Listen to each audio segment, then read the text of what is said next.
Me parece que están entrando todavía. Ah, me pareció que ya estaban. Ah, ok. Bueno, avanti, perdón. Sí, sí, ya está, ya está. Queda uno, pero está tardando, ahí está. Bueno, vamos de vuelta.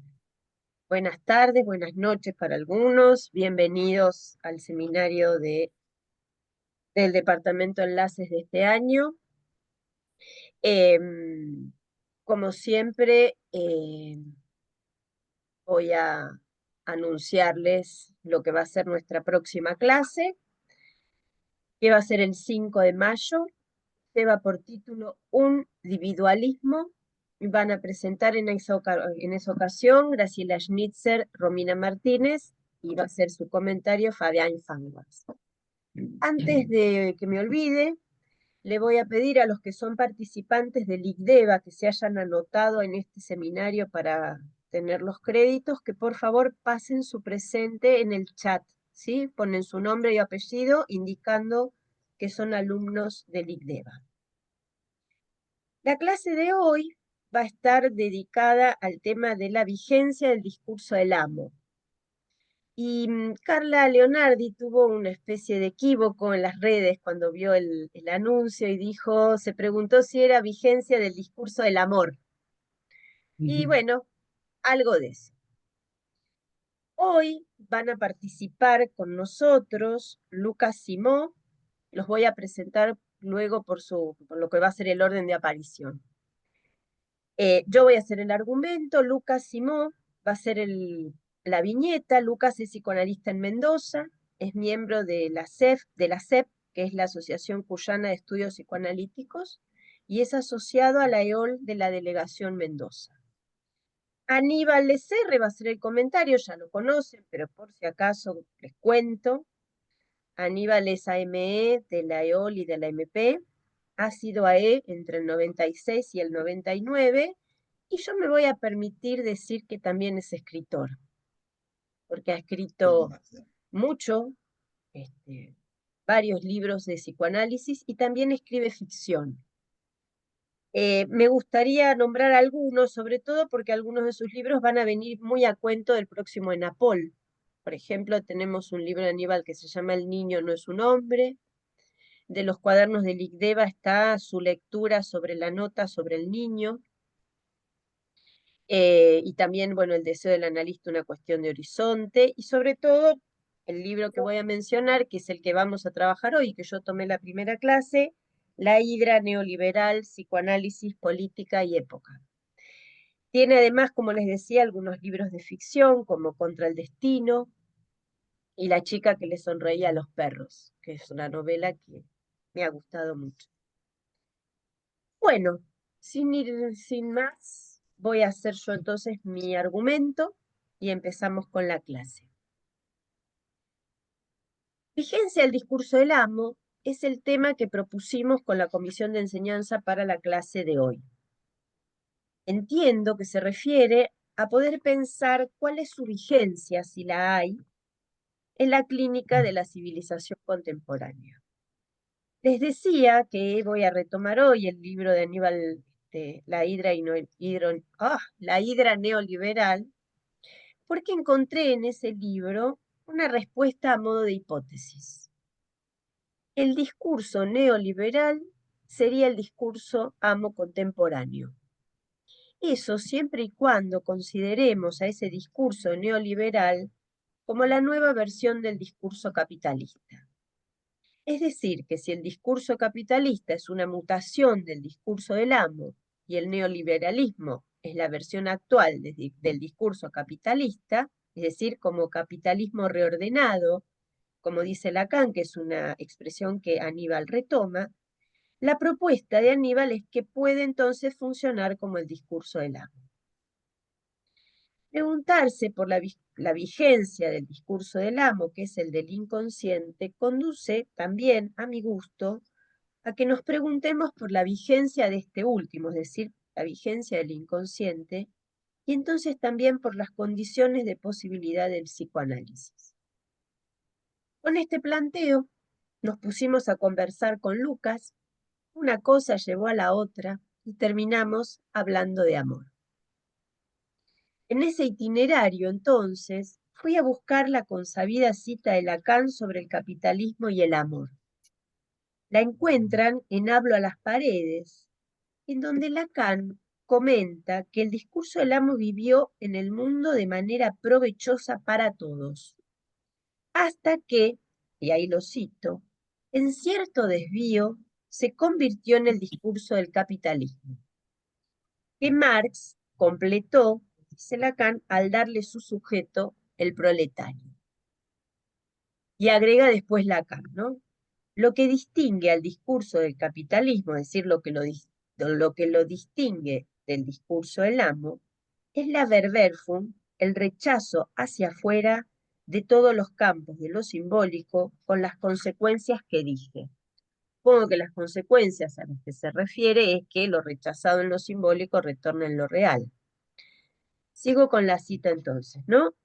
Decíamos, lo que distingue al discurso del capitalismo es la Verwerfung, el rechazo hacia afuera de todos los campos de lo simbólico con las consecuencias que dije.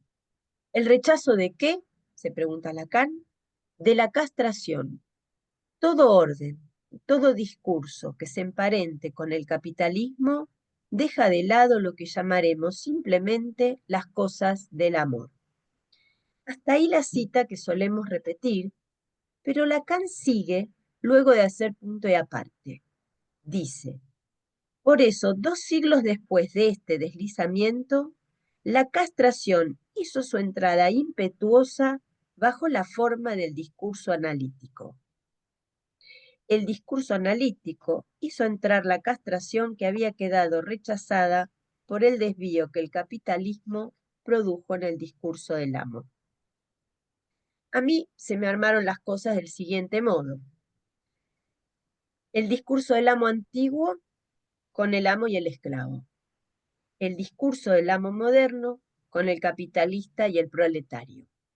Y 2 siglos después, como diría Lacan, y entiendo que se refiere a los 2 siglos después de la revolución industrial en la que había tomado auge el capitalismo, hizo su entrada el discurso analítico.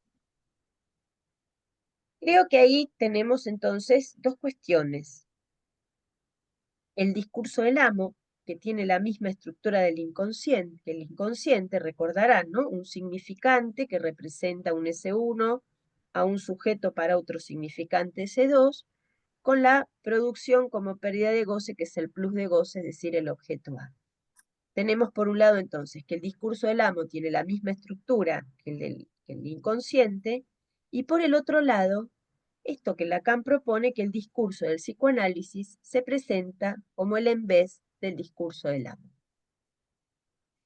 A esto debemos sumar el discurso de la civilización hipermoderna, ese que surge de una fantasía de Jacques Alain Miller. Dicho discurso, nos dice Miller, tiene la misma estructura que el discurso analítico, pero que con la diferencia de que sus elementos están disyuntos. El objeto A, no como semblante, sino como objeto de goce, es lo que comanda y funciona como una brújula que desconcierta más de lo que orienta, y que se impone al sujeto, un sujeto que ya no está inhibido ni avergonzado de su goce, sino sometido a la evaluación del S1, del uno contable. Ese S1, significante amo, como ven, ya no comanda, no orienta, no funciona como lo que identifica. No opera en la vía de darle, aunque más no sea, un falso ser al sujeto, la falta en ser que se obtiene por el lenguaje. Finalmente, el saber que es un semblante es el saber en el lugar de la verdad mentira, nos dice Miller.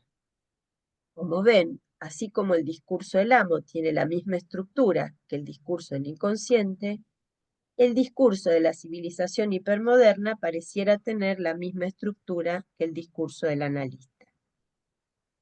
He recorrido muchos textos de psicoanalistas tratando de encontrar si el discurso del amo sigue o no vigente en la civilización contemporánea. Debo decir que hasta lo que he leído, los autores coinciden en que no tiene vigencia. ya sea como discurso social, como modo de lazo, o incluso como el discurso del inconsciente, si consideramos el rechazo de todos los campos de lo simbólico propio del discurso capitalista y del capitalismo reordenado. Aníbal nos propone su vigencia, es decir, la vigencia del discurso del amo, pero vestido con el traje del discurso neoliberal. De ahí al amo. No podemos afirmar a ciencia cierta la vigencia del discurso del amo. ¿Y la vigencia de los amos? A mi gusto, sigue habiendo amos, de eso no hay duda. Decimos que el amo es el mercado o el amo es el dinero, como intenté demostrar la primera clase. ¿Qué hay de los amos de carne y hueso? ¿Los hay? En la época del llamado individualismo, tema que van a profundizar la próxima clase, quizás los amos toman la misma forma, esa forma, la de un uno solo, también insensato, un ese uno que no hace lazo, un uno ahumano, lo voy a retomar en breve, un ese uno suelto, disyunto, tal como lo muestra el discurso hipermoderno. Disyunto de la sociedad a la que pertenece o de la política en la que incursiona con su capricho. En un esfuerzo de poesía, Miller retoma una cita de Lacan de televisión para ubicar que Dios ha renacido en nuestro siglo XXI. Ahí en televisión, Lacan habla del imperialismo como la imposición de un modo de gozar al otro, a ese otro que se lo considera subdesarrollado. Es decir, que propagar el discurso del capital, o sea, el discurso del amo modificado, cubriendo las exacciones que ello acarrea, es decir, cubriendo exacciones son el cobro injusto y violento de una multa o de un impuesto, es decir, cubriendo esto, hace que Dios recobre sus fuerzas en este contexto, haciéndolo existir. Así, asistiremos, como lo dice Lacan, a un retorno de su pasado funesto. Y aclara entonces Miller, lo voy a citar. Retorno significa que creíamos haberlo matado al recuperar el plus de goce bajo la forma del capital. Pero por eso mismo hemos vaciado la relación con la verdad y hemos vuelto más feroz al significante amo.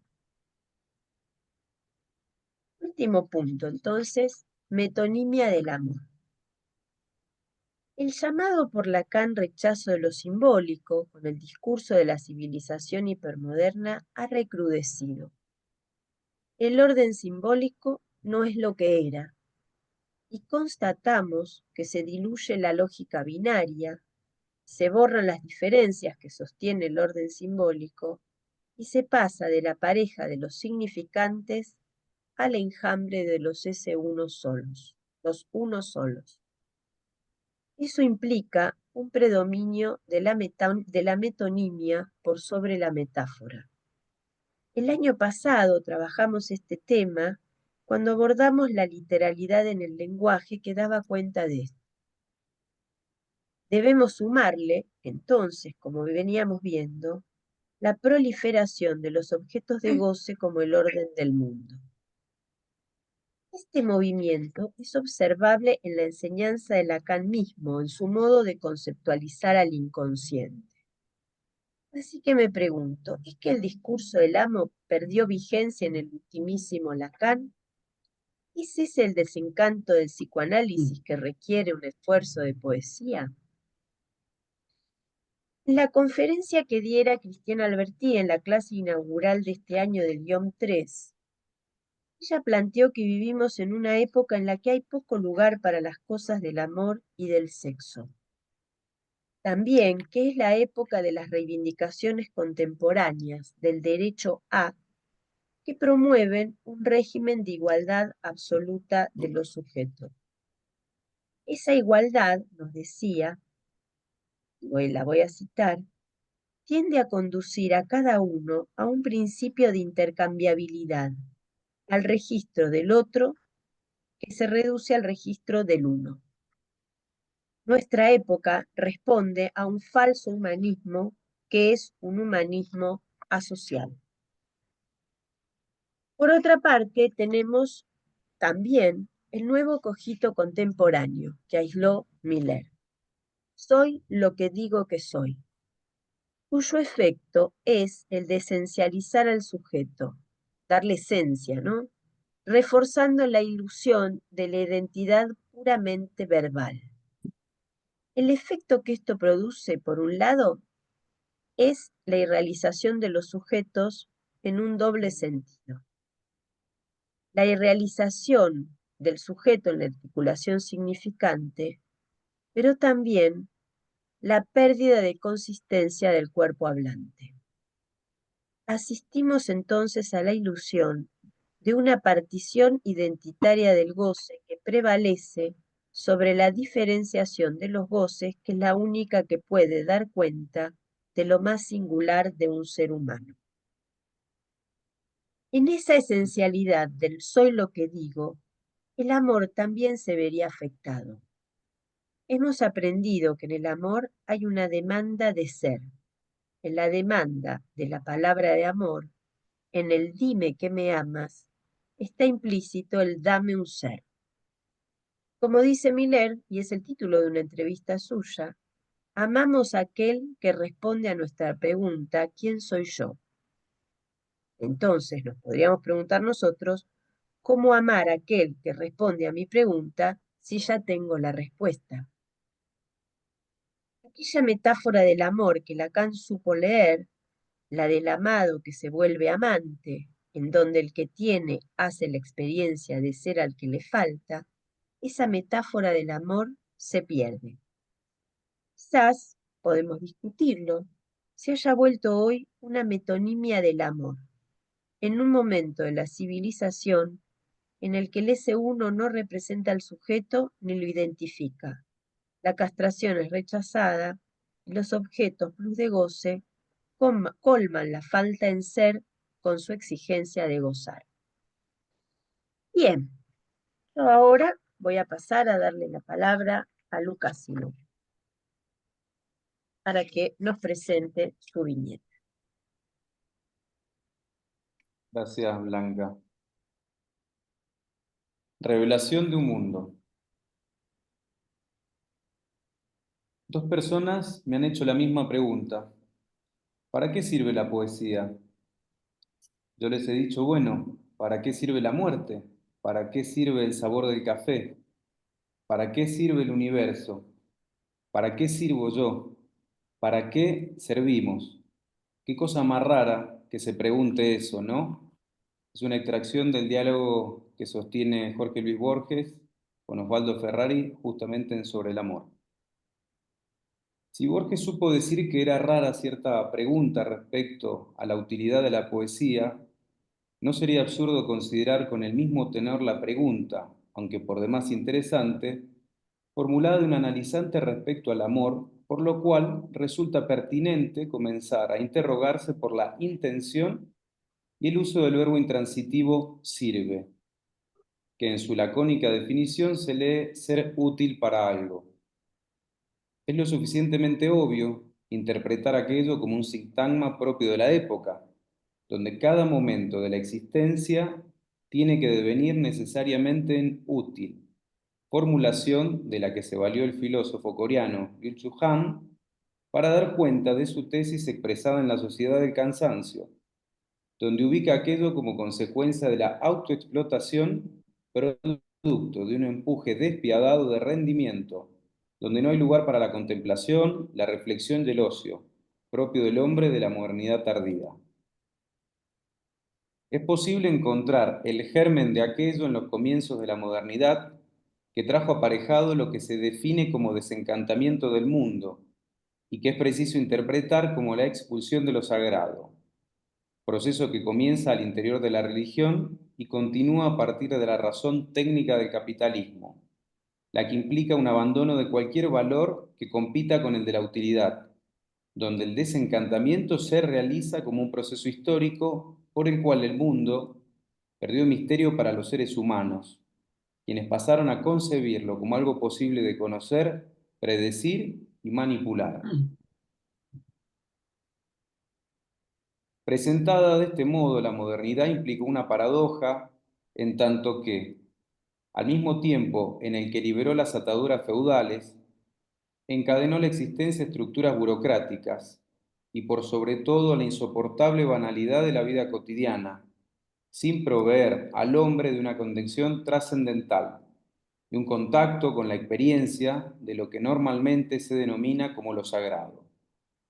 Hablar entonces de un mundo desencantado implica a su vez que los procesos de este mundo pierden sentido y significado para el sujeto en su capacidad para ordenarlo. Decimos, enhorabuena, están los poetas. Aquellos se rebelaron contra lo que llamamos modernidad y no resulta indiferente el dato de que el término modernidad haya sido forjado por Baudelaire. A pesar de su ataque a la fatuidad moderna, que para él no era otra cosa que la forma frívola en que el ciudadano común parecía entender el término modernidad. Fueron entonces los poetas quienes se percataron del advenimiento de un nuevo mundo regido por la utilidad directa, como lo definió Edgar Allan Poe, y de que este mundo expulsaba la poesía. Para mi curiosidad, leyendo las correspondencias de Alejandra Pizarnik, encuentro en una de sus cartas, fechada el 19 de mayo de 1969, dirigida a Yvonne Bordelot, lo siguiente. Empiezo con Nueva York. De su ferocidad intolerable no necesito enseñarte nada. Vos habrás sentido como yo que allí el poema debe pedir perdón por su mera existencia. El poema, la religión, el amor, la comunión, todo lo que sea belleza sin finalidad y provechos visibles. En el curso Un esfuerzo de poesía, Miller afirma que no sería excesivo decir que el psicoanálisis tomó el relevo de la poesía y consumó a su manera un reencantamiento del mundo. Reencantar el mundo, ¿no es lo que se lleva a cabo en cada sesión de psicoanálisis? En una sesión analítica nos abstraemos de toda evaluación directa. En consonancia con aquello en otro apartado, precisa que por poco que sea, una sesión sirve para desmentir el principio de utilidad directa. Es la confianza en una utilidad indirecta, una utilidad misteriosa. Luego, enfatiza que en una sesión de análisis siempre es un esfuerzo de poesía, un espacio de poesía, que el sujeto se reserva en medio de una existencia, la suya, que está determinada, gobernada por la utilidad directa. Hoy en día, esa es la situación de todos. En el libro del escritor francés Michel Houellebecq, El mundo como supermercado, podemos leer una reflexión que destila una cierta verdad y orienta incluso la clínica epocal. Ahí sostiene que la lógica del supermercado induce forzosamente a la dispersión de los sentidos. El hombre del supermercado no puede ser orgánicamente un hombre de voluntad única, de un solo deseo. De ahí viene cierta depresión del querer en el hombre moderno. No es que los individuos deseen menos, al contrario, desean cada vez más, pero sus deseos se han teñido de algo un tanto llamativo y chillón. Sin ser puros simulacros, son en gran parte un producto de decisiones externas que podemos llamar, en sentido amplio, publicitarias. Hace un tiempo recibo a un joven que consulta debido a una dificultad con las mujeres, el cual precisa que si bien puede encontrarse y concretar salidas con quien tiene un decidido interés, aquello no prospera y precipita en su disolución. En una sesión, luego de que le preguntase qué supone respecto de su malestar, sostiene que antes, en otra época, la cosa era diferente. Te gustaba una y nada más. Había que llamar a la casa, soportar que te atendiera el padre o la madre, ir a buscarla a la salida del colegio, dedicarte todo el tiempo del mundo para intentar seducirla. En cambio ahora, yo desde el sillón de mi casa estoy hablando con 5 a la vez. Me gusta un poco cada una, pero no me gusta mucho una sola. Eso es por todo esto de los aparatitos y las aplicaciones para encontrarse, y al final es una paradoja. Este recorte clínico, como también las referencias expuestas en el recorrido del trabajo, ponen de relieve los efectos del discurso de la época en consonancia con la tesis de Lacan, que afirma que todo discurso que se emparente con el capitalismo deja de lado lo que llamaremos simplemente las cosas del amor. Para concluir, el misterio es una de las primeras objeciones al espíritu de las luces. Es ahí donde radica lo oscuro que deviene como metáfora de la poesía, del íntimo núcleo del ser. Hemos concedido resueltamente al mundo la transparencia del cálculo y de la utilidad.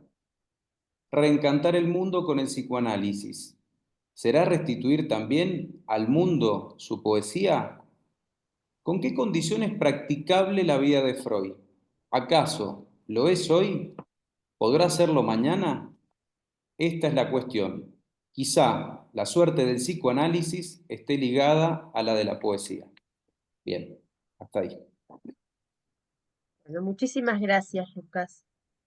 Eh, bueno, le doy la palabra a Aníbal para que nos Bueno, ofrezca su comentario. vamos a intentar el comentario entonces. Por supuesto que agradezco la invitación. Para mí siempre es un gusto trabajar y conversar con ustedes. Será porque me tratan bien, entonces ahí me siento a gusto.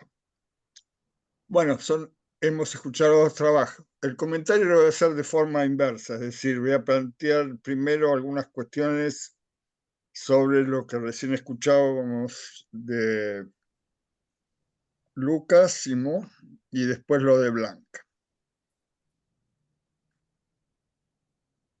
Lo de Blanca, que tiene como título Vigencia del discurso de Amo, y lo de Lucas, Revelación de un mundo. Tomando así a simple vista los títulos mismos, la cuestión y la pregunta es, ¿cómo se nos revela el discurso Amo? Es decir, la forma de revelación que tiene. Y esas formas, ¿qué efectos y consecuencias trae? Entre otras, sobre el amor. A su vez, ambos trabajos se encuadran en el tema general clínica de la civilización, el goce y el discurso. Y yo creo que es un punto fundamental para intentar una lectura que siempre hay que hacer desde el psicoanálisis de la clínica de la civilización, es justamente lo que decíamos recién, cómo se revela en esa revelación la vigencia que tiene el discurso A. Aunque esto en un sentido es un tanto tautológico, porque si se revela es porque tiene vigencia. Si no, no habría ninguna revelación, no habría efectos, no sufriríamos las consecuencias. Es decir, que es la incidencia misma la que nos releva su vigencia. Entonces también la pregunta es incidencia actual del discurso del amo, podríamos decir. Pero sostengámoslo como se nos revela en el mundo para seguir con el título que nos propone Lucas. Por cierto que el trabajo de Lucas es un trabajo, como ustedes han escuchado recién, muy ameno. Tiene, entre otros valores, las citas que toma son muy adecuadas, son muy interesantes. Me detuve en la cita inicial del diálogo de Borges, ¿no? Cuando preguntan para qué sirve la poesía. Me detuve en la ironía de la respuesta que da Borges, que es muy interesante. Porque dice Borges, qué cosa rara que se pregunte, no que me pregunte, sino después dice que se pregunte sobre eso. Es decir, que la pregunta, el decir, cae sobre quién se la hace. No dice que me preguntó eso, dice que se pregunte eso. Entonces cae sobre el que hace la pregunta y ahí dice es raro. Por no decir es un poco tonto la pregunta que se hace de esta manera. ¿Para qué sirve la poesía? Es decir, que raro es una manera un poco elegante de decir que es una pregunta un poco estúpida. Pero bueno, es mi lectura. No digo que sea raro ni estúpido, ni mucho menos preguntarse sobre el amor, y menos preguntarse sobre el amor bajo transferencia, sino ubicarla en el ser útil para algo. En el ser útil para algo, como sintagma de la época. Ahí tenemos ya un efecto y una vigencia del discurso amo. Tenés que servir, tenés que ser útil. Tenés que ser útil o sos descartado por inútil. Es decir, una incidencia que en un sentido pone en juego la propia existencia de cada uno. Aquí abro un pequeño paréntesis porque tomo la hipótesis que nos presenta Lucas sobre Boy Chung Ham. Nunca sale bien pronunciarlo, pero bueno, en la sociedad del cansancio, donde sostiene que el empuje de despiadado rendimiento lleva a la autoexplotación. Yo creo que hay que diferenciar, porque para mí simplemente no se trata de auto, sino simplemente de explotación lisa y llana. Y es muy distinto pensarlo como autoexplotación a pensarlo como un efecto o una incidencia del discurso. Es decir, a ver, dicho de una manera un poco burda, si nos empujan a un precipicio, no nos estamos suicidando, ¿no? Sino que sos llevado. Y el ser llevado a es muy distinto a la autoexplotación. Bueno, cierro el paréntesis de ese punto, que no es que no esté de acuerdo con Lucas, sino no estoy de acuerdo en ese término, ¿no? Que se pone el peso de la autoexplotación, porque eso también es un cierto efecto del discurso amo, poner todo el peso en el individuo. Bien, continúa Lucas con el análisis de la modernidad. Destaco el punto de dejar de lado los valores contrarios o que compitan con la utilidad. Y subrayo lo que nos dice ahí. Todo es posible de conocer, predecir y manipular. Conocer, predecir y manipular. Allí tenemos otra incidencia, otra vigencia. Lo diré de este modo. Se oscurece, se deja de lado todo lo que tiene que ver con el azar y la contingencia, que me parece que son dos términos que tenemos que tener muy en cuenta hoy. Porque sin el azar y la contingencia es imposible el misterio. No hay misterio. Ya que la presencia misma del azar y la contingencia ponen en cuestión la idea de un destino predeterminado, ponen en cuestión que el mundo está conformado lógicamente y nos muestran no solo la fragilidad de la existencia, sino también la incertidumbre y la imprevisibilidad de la vida.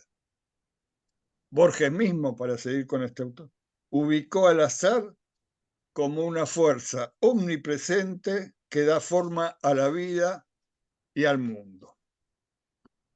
Podemos decir el azar real. Real. Entonces están los poetas y estamos los psicoanalistas. Aquí podemos ubicar la pregunta de Blanca sobre las condiciones de posibilidad del psicoanálisis que luego vamos a retomar. Están los psicoanalistas y están los poetas en el hacer saber que no todo es posible conocer, que no todo es posible de predecir y que no todo es manipulable para servir a utilidad. Y por supuesto que no hay que pedir perdón por el amor, por la belleza sin finalidad, que no todo es para extraer provecho. Para tomar algún término de lo de Alejandra Pizarnik. Bien, continúo. Dejo de lado un poco la referencia a Michel Houellebecq, no porque no la merezca, es un autor, a mí me gusta mucho, y es una lectura fundamental y muy amena para leer la época. Es una lectura irónica también la que él hace, ¿no? Pero no quiero extenderme demasiado. Y quiero decir algunas palabras sobre este joven de época que nos presenta Lucas. Ya que se ubican dos tiempos, me parece. El antes, donde tenía que salir a trabajar por el amor, ¿no? Tenía que ir a buscar a la chica, tenía que ir a buscarle al colegio, hablar con los padres, no sé qué más. Es decir, que parecería que antes para este sujeto las mujeres estaban ligadas al deseo y el deseo lo movía, lo ponía de pie, lo hacía caminar, lo hacía ir hacia, hasta seducirlas. Y ahora parecería que están ubicadas, lo pongo como entre comillas o como una pequeña hipótesis, bajo la idea de utilidad, también las mujeres. Podemos decir, qué raro que se pregunte esto, como decía Borges, ¿no? Pero es la pregunta que se hace.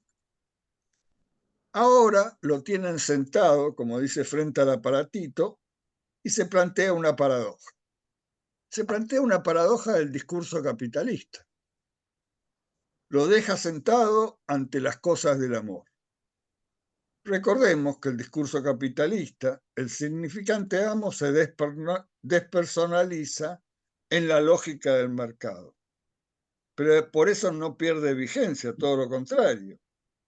Se despersonaliza en el imperativo del consumo que promueve un goce ilusorio a través de los objetos. El joven parecería que las mujeres, parecería que las mujeres son como objetos de utilidad que colmarían su falta, pero todas a la vez y sin que ninguna sea. Todas un poquito. Bien. El recorrido nos conduce como al curso de Miller un esfuerzo de poesía. La verdad, donde plantea que el psicoanálisis toma el relevo de la poesía. Y esto es algo que debemos tener muy en cuenta, ¿no? ¿Qué implicancias tiene tomar el relevo de la poesía? No es que nos pongamos a escribir poesía. No, el que quiera, por supuesto, pero... Sino que nos ubicamos como tales fuera del mandato de la utilidad directa.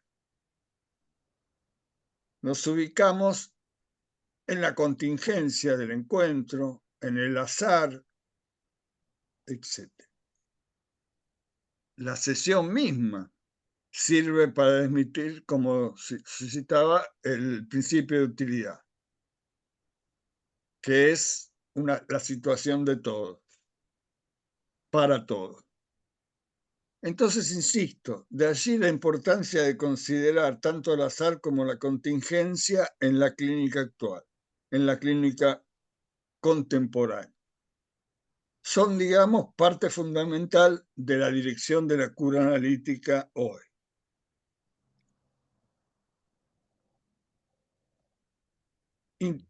Introduzco una pequeña cita de Miller. Dice así: la constancia propia en la experiencia analítica es la contingencia. Repito, la constancia propia en la experiencia analítica es la contingencia. Vemos como una constancia esta variable que nos indica que no hay en este sentido un saber prescripto en lo real. Y esta contingencia y estas contingencias deciden el modo de gozar de los sujetos. Esto está en el otro que no existe. Le doy la página si la quieren leer, página 257.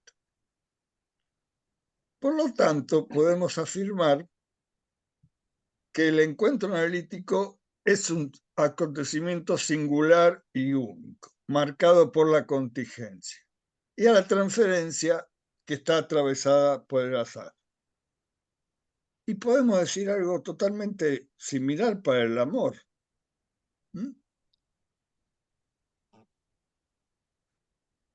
El amor está marcado por la experiencia de lo contingente. El amor está marcado por cierto azar. Y eso es lo que le da misterio. Y eso es lo que hace la vida más vivible también. Pero bueno. Bueno, hasta aquí mis pequeños comentarios sobre el trabajo de Lucas. Y paso ahora a intentar decir algo de la presentación de Blanca. En principio,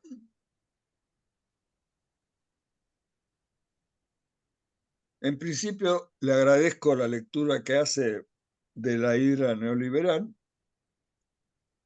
Ella sintetizó muy bien la hipótesis de que el discurso neoliberal cumple la función del discurso del amo. Y creo que una simple mirada sobre lo contemporáneo, ¿no?, sobre los hechos que atravesamos y que nos atraviesan contemporáneamente, no creo que alguien pueda negar los efectos y su vigencia. Y ahí, en ese contexto donde situamos la pregunta sobre las condiciones de posibilidad del psicoanálisis, sobre las condiciones de tomar el relevo desde la poesía, digamos. Yo diría como hipótesis que de última el discurso neoliberal no solo deja de lado las condiciones de posibilidad para el psicoanálisis, sino que tiende a integrarlo, a subsumirlo y en su lógica a borrarlo. Porque la gran conquista del neoliberalismo es la introducción de una nueva subjetividad. Subjetividad contable y financiera, que no es sino la forma más lograda de la subjetividad capitalista.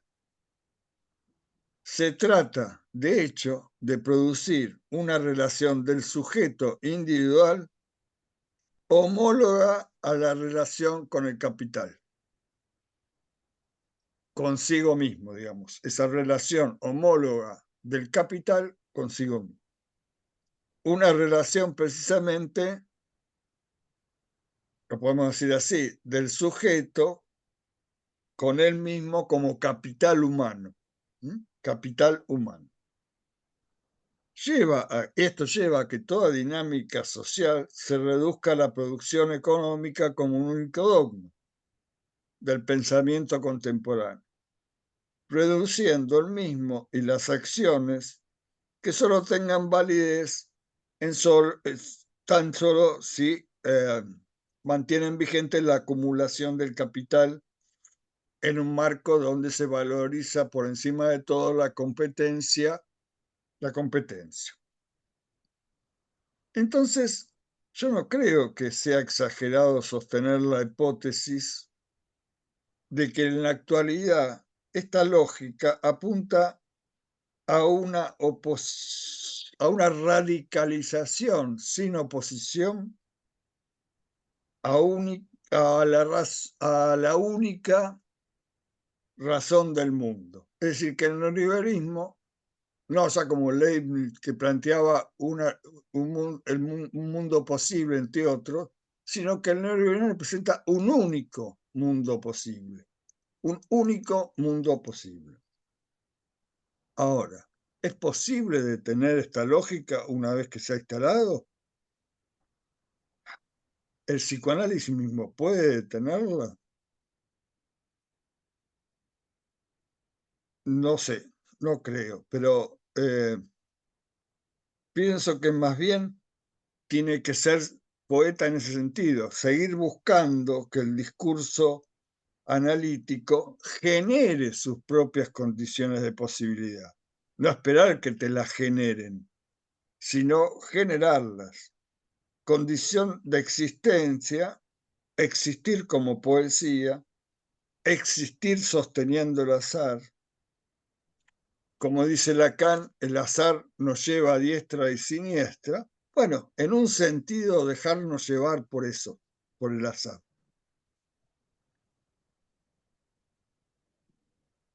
Bueno, así como, y los trabajos los dos subrayan esto, de que todo discurso emparentado al capitalismo deja de lado las cosas del amor, y agrego algunas otras cosas más, como por ejemplo el psicoanálisis. Entonces, mantener las cosas del amor del lado del discurso analítico es una tarea de poesía. Y si el deseo del analista es hacer existir el psicoanálisis, me atrevo a decir que hoy ese deseo está íntimamente ligado al amor. ¿En dónde? En el hacer valer el derecho a la singularidad. Bien. Ahora bien, todos los desarrollos que presenta Blanca son un poco más difíciles de comentar para mí, porque llevan a varios puntos importantes, a diversas cuestiones. Por ejemplo, para hacer algo un poco general, y me disculpo, me llevó a pensar si en este texto mismo que acabamos de escuchar de Blanca, no encontramos los elementos mismos de la vigencia y características del discurso A. ¿Por qué? Porque en el texto se nos presenta la existencia de la asimetría. Primer punto. Es decir, la desigualdad en torno al poder. Después nos presenta la producción, que es otra característica, aparentemente de un servicio, pero en realidad la producción de dinero. La alienación. Entonces tenemos asimetría, producción y alienación. Todos debemos estar a su servicio. No hay margen, no hay escapatoria, no hay contingencia, no hay azar, no hay singularidad. Y también nos presenta el desconocimiento. El amo desconoce su propia división y la verdadera naturaleza de su deseo. Pero si seguimos a Lacan, también, y esto es lo que es interesante, que sea así realmente, nos presenta su fracaso. El discurso del amo, dice Lacan, está inherentemente destinado al fracaso, ya que el objeto de su deseo, el objeto A, es inalcanzable. Y la verdad de la división subjetiva siempre retorna. Pero si la verdad de la división subjetiva siempre retorna, tiene que haber alguien que la aloje. Entonces, el psicoanálisis es la existencia para alojar, poéticamente, si quieren, el retorno de la verdad subjetiva. Es decir, que tanto Miller como Lacan subrayan esta simetría fundamental de este discurso y su inherente fracaso, ya que la búsqueda del plus de goce siempre resulta insatisfactoria y la verdad de la división subjetiva del amo siempre retorna, como decíamos recién, ya sea por el síntoma, los lapsus, en la angustia.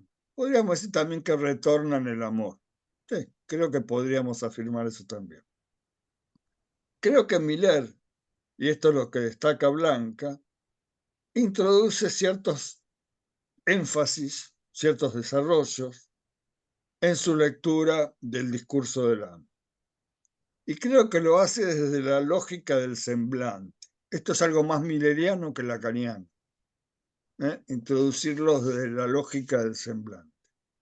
Es decir, que destaca como el discurso del amo opera fundamentalmente en el registro del semblante. El amo se presenta como completo y poseedor de un saber, aunque esta sea una fachada para ocultar su propia falta. Y cómo opera en las mutaciones del discurso del amo. Es de ahí donde opera. Especialmente su mutación primero al discurso capitalista, y ahora decimos, bueno, que esa mutación se transforma en un funcionamiento neoliberal donde ya no es el tradicional capitalismo, ¿no? Por ejemplo, lo financiero tiene un peso superior a lo productivo. En este último, el significante amo se despersonaliza en la lógica de mercado y el imperativo de consumo. Siempre con la zanahoria, ¿no? La promesa del goce ilusorio de los objetos. Entonces, el efecto de alienación, creciéndose en la posición de objetos, colmaría su falta. Creo que estas cuestiones es lo que Miller llama nuestro discurso capitalista. Porque a mí me llama la atención que hable de nuestro, ¿no? Bueno, creo que es nuestro porque ¿a qué convoca el psicoanálisis? ¿A qué tipo de respuesta convoca? Y es muy necesario conceptualizar siempre la vigencia para poder encontrar las condiciones de posibilidad, ya que la perspectiva sigue siendo la subversión del discurso del amo. Miller, al igual que Lacan, consideran que el psicoanálisis tiene como uno de sus objetivos fundamentales subvertir la lógica del amo. Porque el análisis, ¿qué busca? Busca, entre otras cosas, a que el sujeto confronte su propia división, a desidentificarse de los significantes amos alienantes y encontrar modos de lazo menos basados en la dominación y en el desconocimiento. Bien. Ahora, Blanca también, cuando nos plantea el último punto, la metonimia del amor, ubica diversas cuestiones. Nombro algunas. El rechazo de lo simbólico, el borramiento de las diferencias, los enjambres del S1, el predominio mismo de la metonimia sobre la metáfora, la proliferación de los objetos de goce, la época del derecho a la igualdad, que el registro del otro se reduce al registro del uno. Y todo en el cogito contemporáneo de soy lo que digo que soy. El rechazo a la castración, etc. Ven que son una cantidad de puntos muy importantes. Entonces, de una manera general, diré para ir concluyendo que la mayoría de estos puntos llevan a destacar en la clínica contemporánea las manifestaciones del goce del uno, La primera cuestión es que el mismo se sitúa más allá del principio del placer. Es decir, presenta la satisfacción pulsional como intensa y paradójica. Segunda cuestión, el goce del uno es singular y no puede ser universalizado. El goce del uno es irreductible al otro. Con respecto al cuerpo, no al biológico, sino al erógeno, tenemos las marcas de la experiencia de goce que quedan en el cuerpo. Diría que hoy el discurso neoliberal como vertiente, como manifestación del discurso amo, tiende a que se muestre todas estas cuestiones, a que se muestre el más allá del principio del placer, las marcas del cuerpo, etcétera, etcétera. Y a su vez que aparezca la subversión, ¿bajo qué forma? Bajo la forma a veces del síntoma, de la pregunta. Y el síntoma mismo es la manera que tenemos cada uno de arreglárnosla con el goce. ¿A qué tiende el mercado? A borrar los síntomas y transformarlos en trastornos, por ejemplo. En síntesis diría que el discurso neoliberal intenta regular y controlar el goce, pero hay un resto que escapa a su control. Hay un resto que se resiste. Hay un resto que aparece. Y vuelvo a insistir, las condiciones de posibilidad están en poder recibirlo, más allá de toda regulación social. Entonces, por último, lo que escapa al discurso del amo es justamente lo que puede aparecer en las contingencias, en el azar, en lo de lo real. Allí, a mi entender, tiene que estar presente el discurso analítico. También en las cosas del amor, que a veces se sufre un poquito, sí, pero hace, como decía antes, la vida un poco más divertida y más vivible. Bueno, hasta aquí mis comentarios así un poco generales, me disculpo, y los escucho. Bueno, muchísimas gracias, Aníbal. Generales o no generales, muy bueno el comentario. Y me Bueno, gracias. gustaría que quizás algo me gustaría volver a preguntarte si podías ampliarlo un poco, porque se me escapó a mí de tu comentario, lo que vos planteabas como la relación homóloga del sujeto con el capitalismo y el capital humano. Se me desdibujó un poco eso, a mí me gustaría si vos lo podías retomar.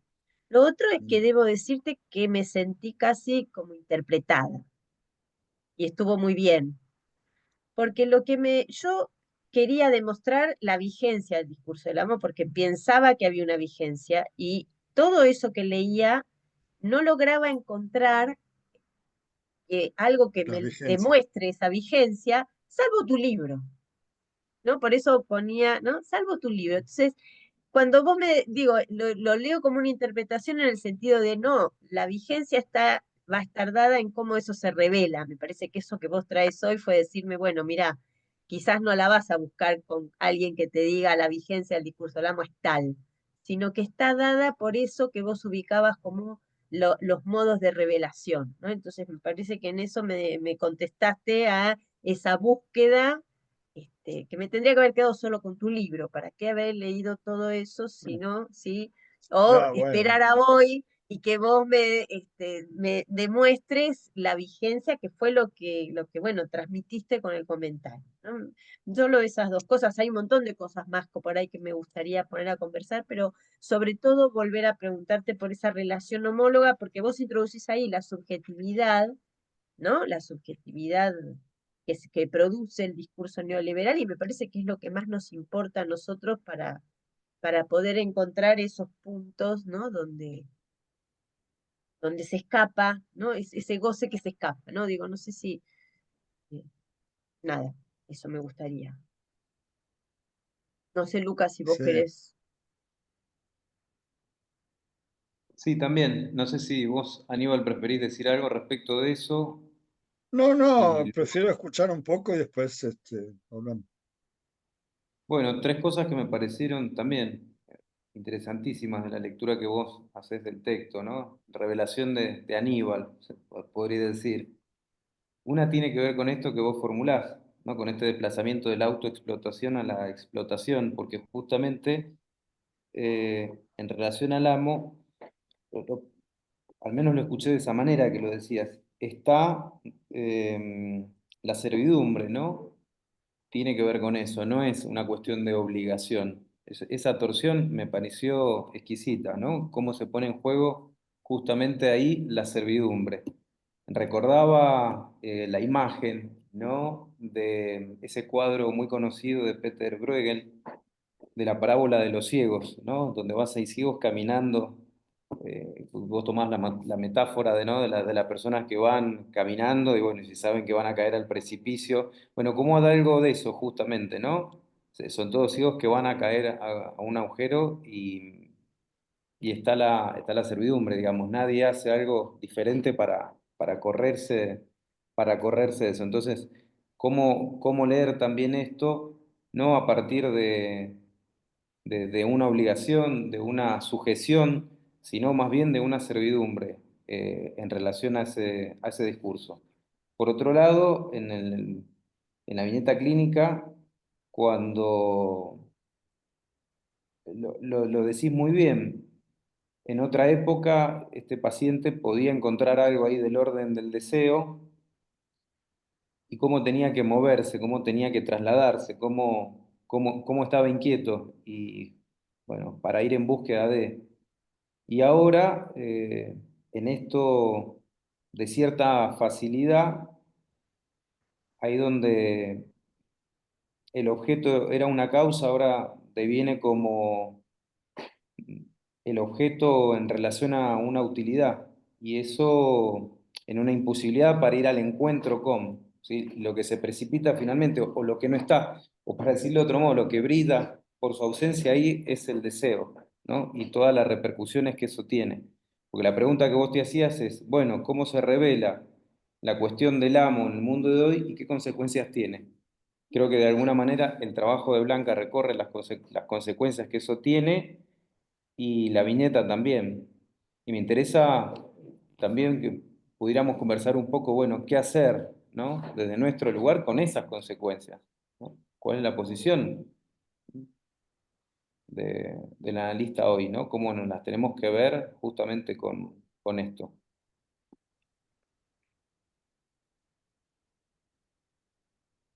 Ujú. Aníbal, vos querés, no sé si querés comentar algo o seguimos tomando intervenciones.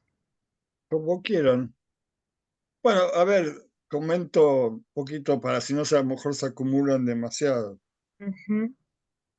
Bueno, con respecto a la pregunta tuya, Blanca, la primera, mucho no te puedo agregar ahora en este momento, pero te diría que sí, la gran conquista neoliberal es la introducción de una nueva subjetividad.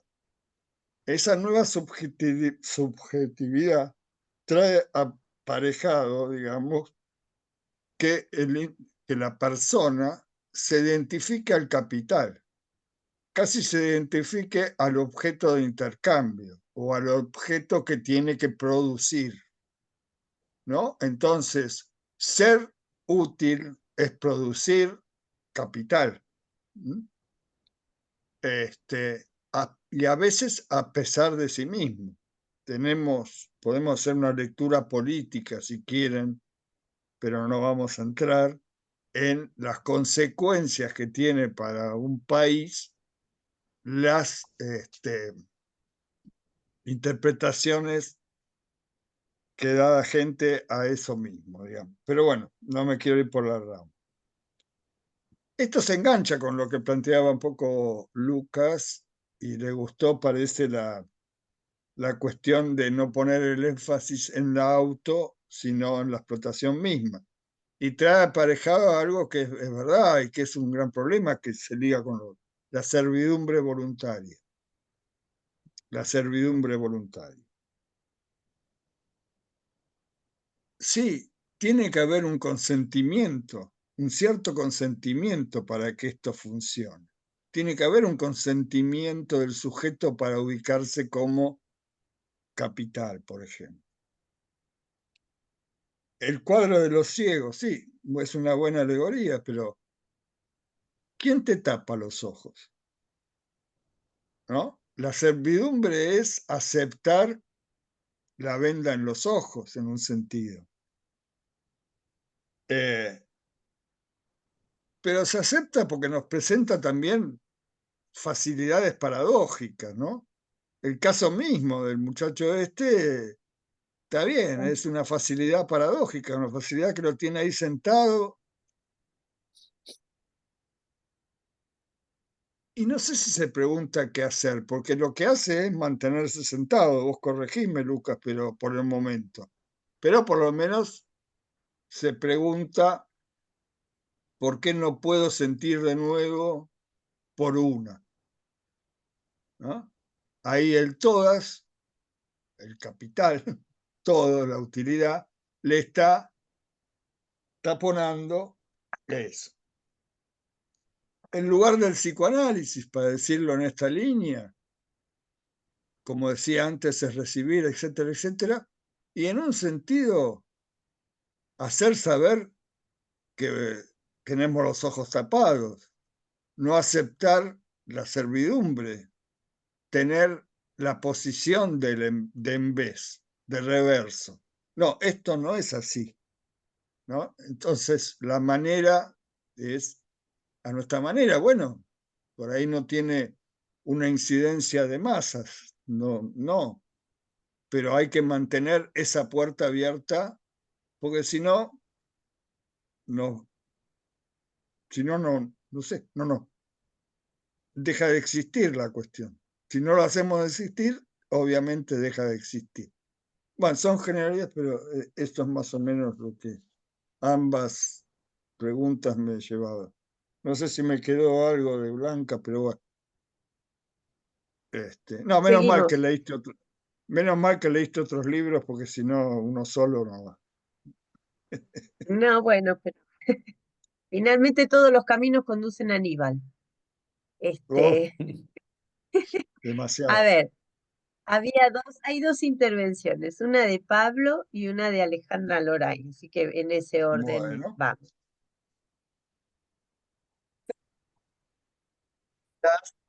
Pablo, Una que me pareció muy interesante, cómo Aníbal, vos a veces en general te referías, como me parece que está bien situado en tu libro, a la lógica neoliberal. mm, Y me parece que es casi una lógica que no es un discurso.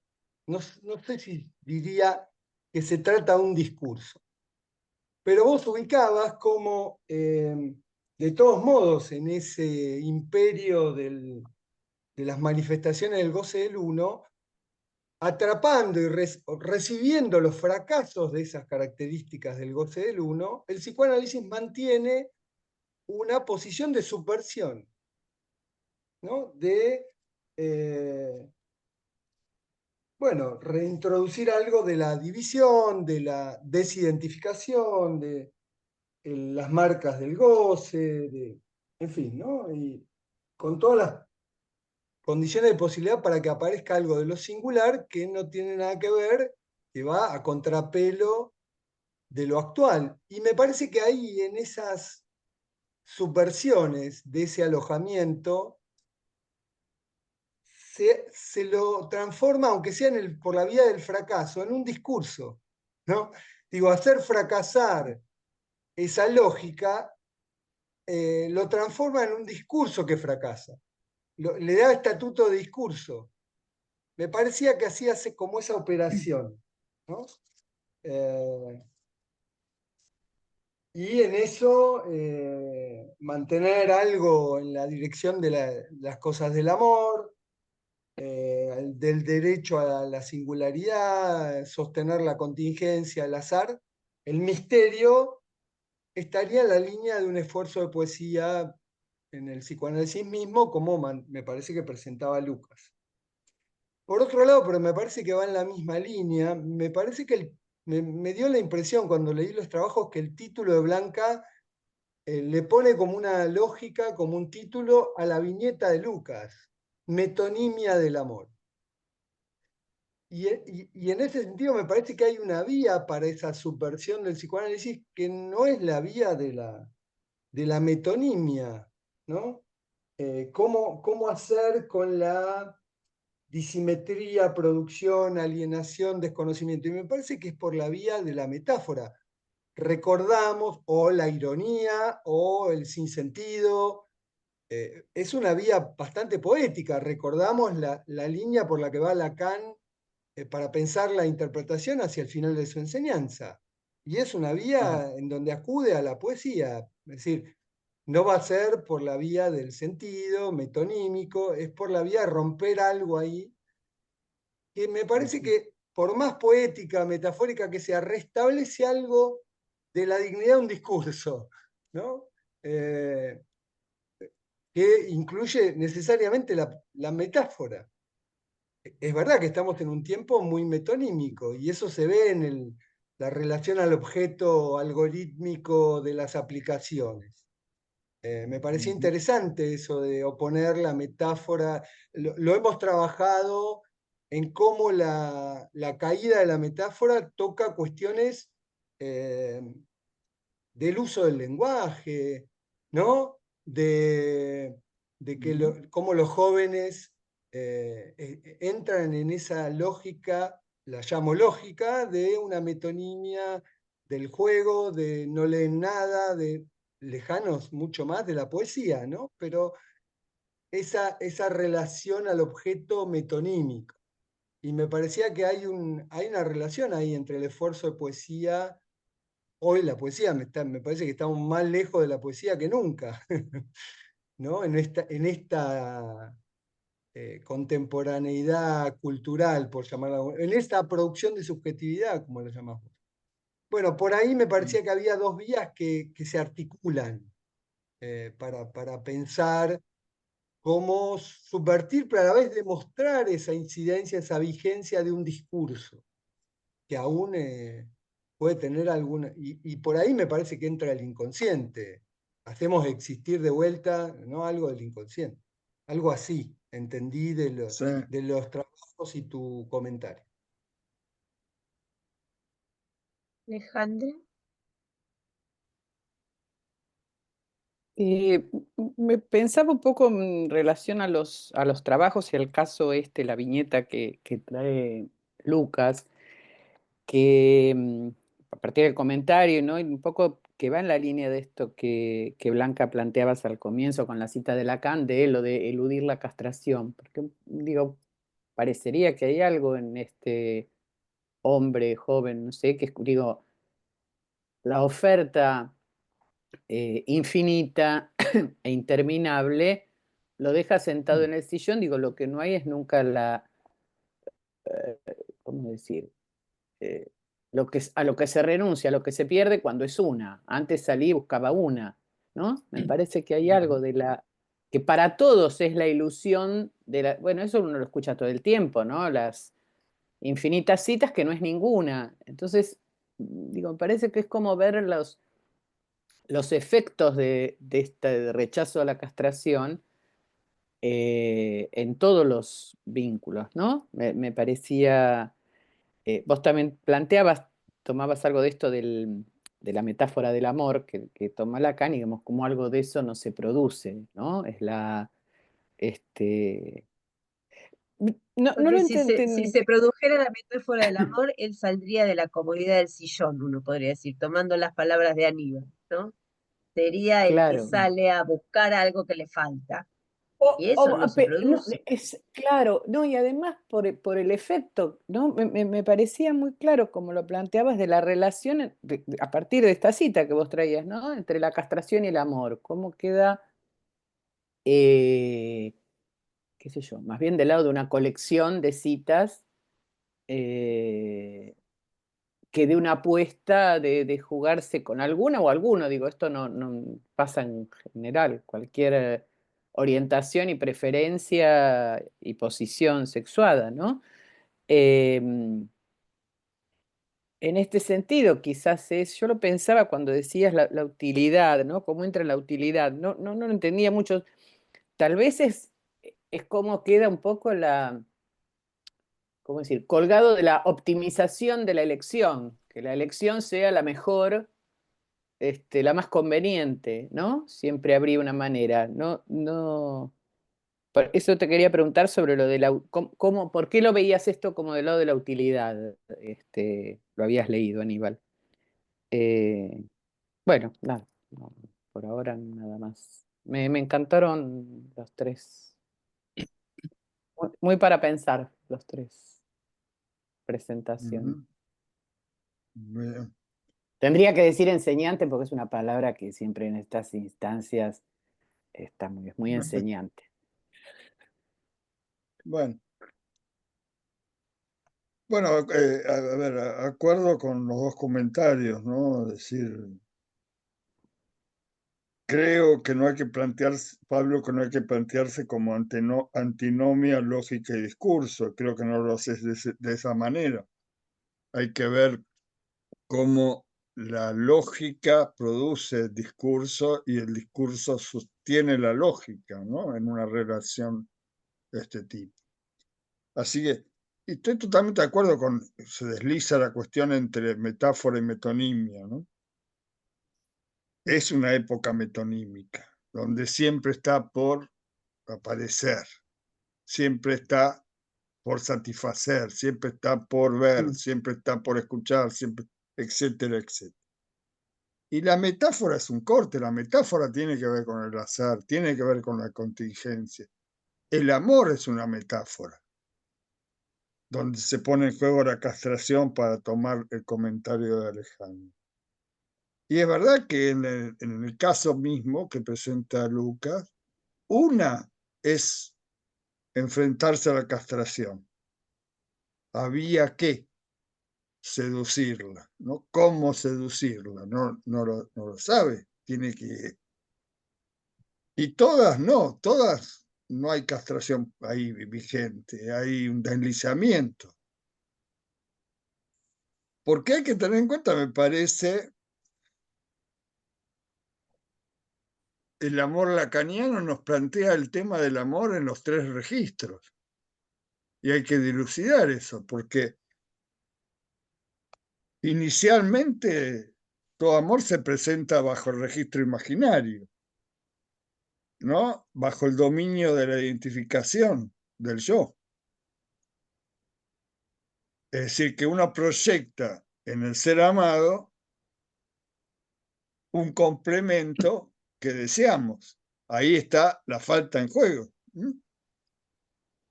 Es decir, ¿por qué si no Lacan hablaría del espejismo especular en el amor, en el engaño del amor? Es decir, en la construcción de un otro a nuestra entera satisfacción, ¿no? Eso, algunas cositas así sobre lo imaginario. Sobre lo simbólico mismo, el amor cobra sentido a través del lenguaje y del orden simbólico. Por eso, digamos, el amor puede estar, digamos, desligado en un deslizamiento metonímico o anclado en una metáfora. Y ahí la demanda juega un papel crucial. Buscamos en el otro no solo la satisfacción, sino que buscamos en el otro lo real. Y eso es todo un tema, digamos. Y lo real mismo, lo real es lo que escapa a la simbolización, a lo imaginario. Es lo que se pone en el orden de lo imposible, ¿no? Es decir, lo que pone en juego es la posibilidad de un encuentro con la singularidad del otro, pero planteando y sosteniendo la diferencia, ¿no?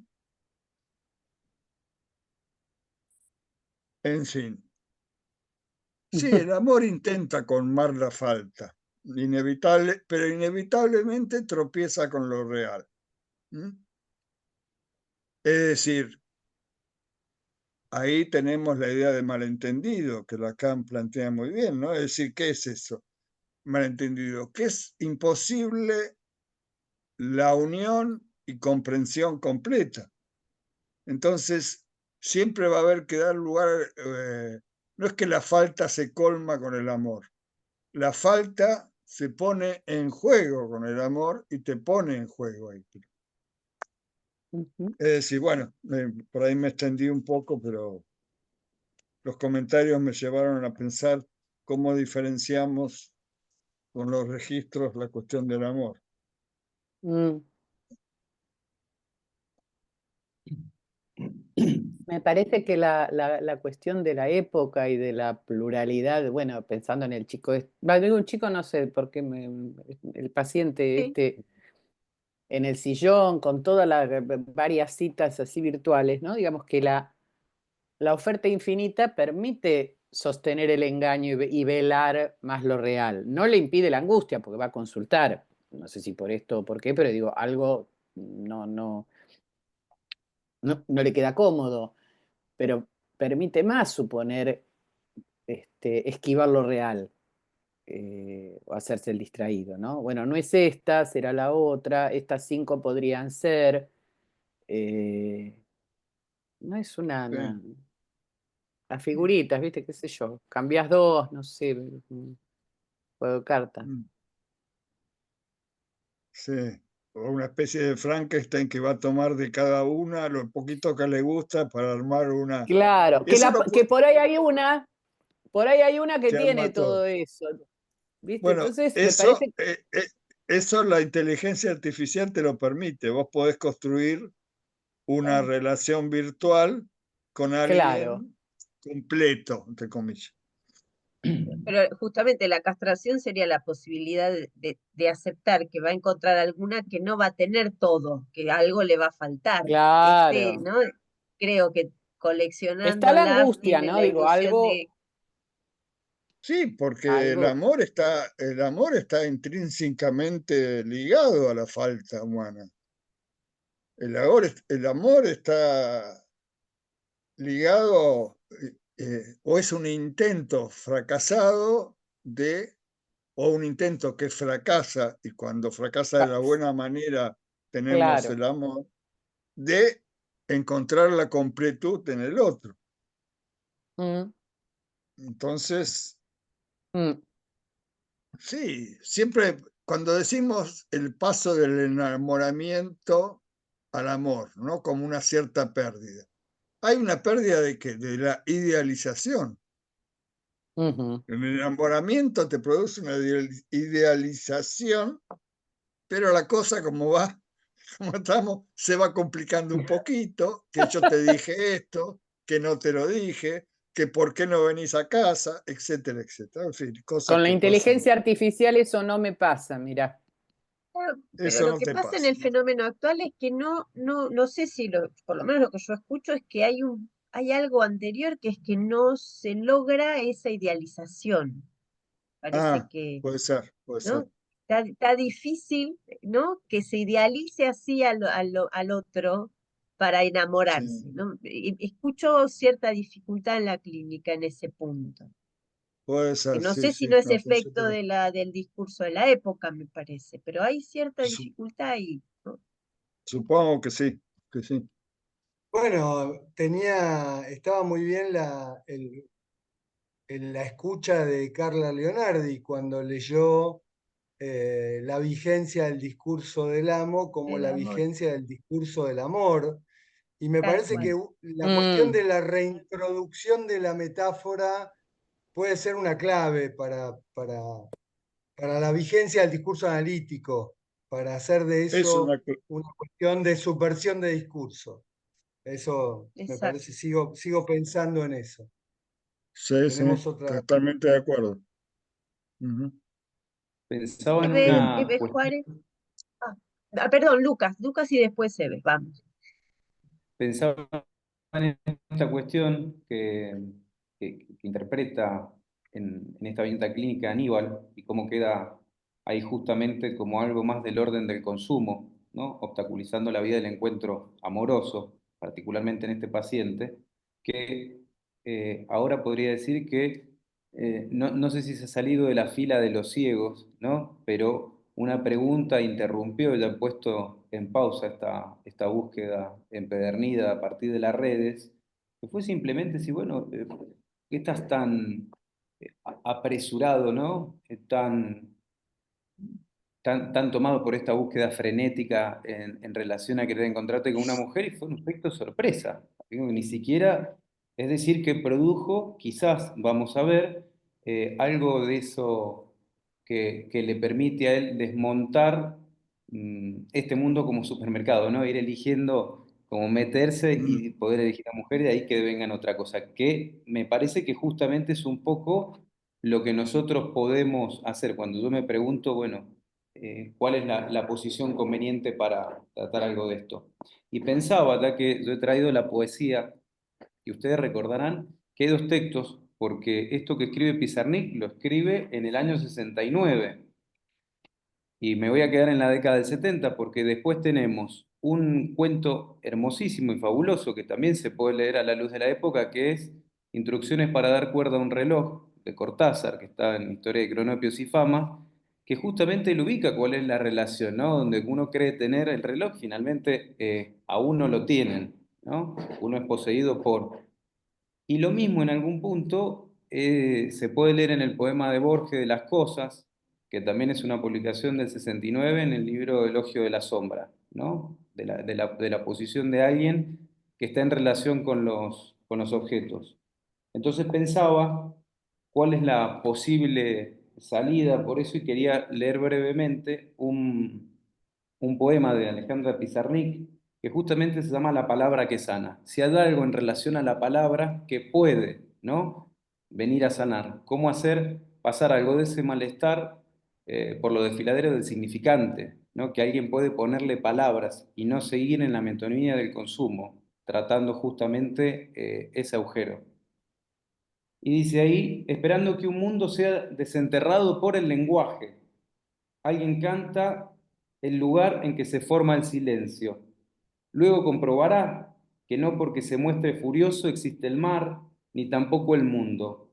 Por eso cada palabra dice lo que dice y además más y otra cosa. Es un punto muy analítico, ¿no? Porque justamente que la palabra pueda decir más, ahí está la versión poética, ¿no? Que si no nos encontramos con estas presentaciones de una literariedad, de una fijeza absoluta. Entonces creo que la poética también la podemos justamente leer ahí, las torsiones, el equívoco, la posibilidad que nosotros tenemos para poder introducir que la palabra diga más de lo que se cree que se dice. Sí, sí, sí. La posición es y qué más, y qué más, ¿no? ¿Qué más? Y ese y qué más lleva a la contingencia o al encuentro azaroso a lo que no tenía, entre comillas, pensado, ¿no? El sujeto sobre sí mismo en torno a cuál o tal tema, ¿no? Sí, sí, de acuerdo. Sí, sí. Una última intervención, Eve Juárez, vos querías decir algo. Sí, nos fuimos un poco me quedé pensando cuando decías esto de un tiempo anterior, es como él mismo siendo un S1, un objeto él en sí mismo, y en algún momento como un rapto de despertar a poder tratar de hacer un lazo con otras partes, no con no un lazo con un otro, sino él en posición de ese uno. Cuando hablamos del goce autista, del goce de ese uno sin relación, pensaba en los disyuntos de los elementos del discurso, justamente, como un ese uno suelto, consumido por la época y empujado a buscar, por eso no busca, no encuentra quizás no encuentra porque no busca un lazo con un otro, o busca partes de lo que lo empujan a gozar en la época. Yo lo vi por ahí, medio como que todavía está un poco muy adentro en su lugar de ese uno. desde uno solo, más autístico, no sé, es mi lectura. Sí, sí, también. Sí, sí, sí. Digamos que el discurso capitalista, el subvertiente neoliberal, introduce un corte en el lazo del S1 al S2. Claro, Me justamente. parece que es un efecto que podemos leer de esa manera. Ujú. Ujú. Igual pensaba, digo, lo que trajo Lucas, este poema que trajo Lucas respecto de las palabras, ¿no? Porque Sí, ahí a mí me agarra el optimismo, quiero decir, un poco Aníbal, y Aníbal lo ubicaba en relación a que siempre va a haber un goce que va a ser inatrapable, que lo más singular que cada uno va a tener, el tropiezo que va a llevarlo a cada quien a un analista. Y eso es por ser seres hablantes, por el hecho de estar atravesados por el lenguaje, eso va a aparecer. El problema va a ser si alguna vez dejemos de ser seres hablantes, cosa que es imposible, con lo cual me parece que la condición de posibilidad va a estar dada de todas maneras. Salvo que eso, sí, insisto, salvo que algún día el mundo deje de estar poblado por seres hablantes. sí. Sí, de ahí Bueno, la pero razón de por qué el fracaso del discurso del amo, ¿no? La perspectiva del fracaso está puesta ahí. Pero, insisto, para que haya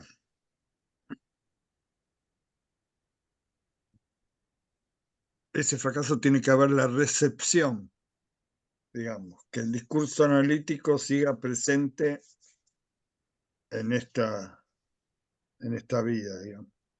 que En fin, haya bueno, seres eso. hablantes y un analista que los pueda recibir. Claro, En claro, esa línea me exactamente. parece. Que alguien escuche y diga, ¿y qué más? ¿No? ¿Y qué más?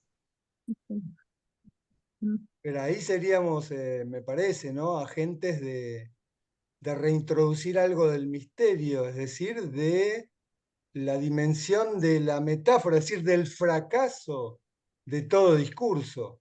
Pero me pareció muy importante en eso que como Aníbal, entre discurso y goce, aún en lo actual, situaba todos estos temas, me gustó mucho, muy fiel a la propuesta del año, como clínica de la civilización, ¿no? Como clínica de la contemporaneidad.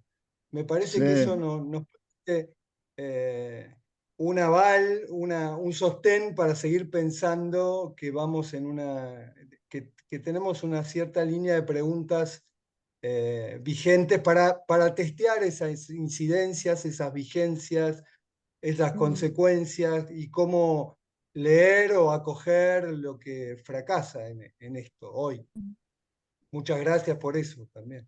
mm, Bien, bueno, ¿y bueno, qué más? ¿Y qué más? Nos ¿Qué vemos el más la 5 de próxima? mayo, por lo pronto, con el un ¿Qué más la individualismo, próxima? ese va a ser nuestro ¿y qué más? Les agradezco ¿y qué más? muchísimo a Lucas y a Está bien. Aníbal. Gracias, muy lindo. ¿Y Muchas Bueno, Aníbal? gracias, Lucas. les Gracias a agradezco a ustedes. ustedes la posibilidad de trabajar, de pensar algunas cosas. Bien. Gracias, Bueno, Blanca, Bueno, nos vemos también. entonces Fue el bonito 5 de compartir. mayo. Hasta la Hasta la próxima. próxima. Adiós. chao, gracias. Chao, chao. Hasta luego, gracias.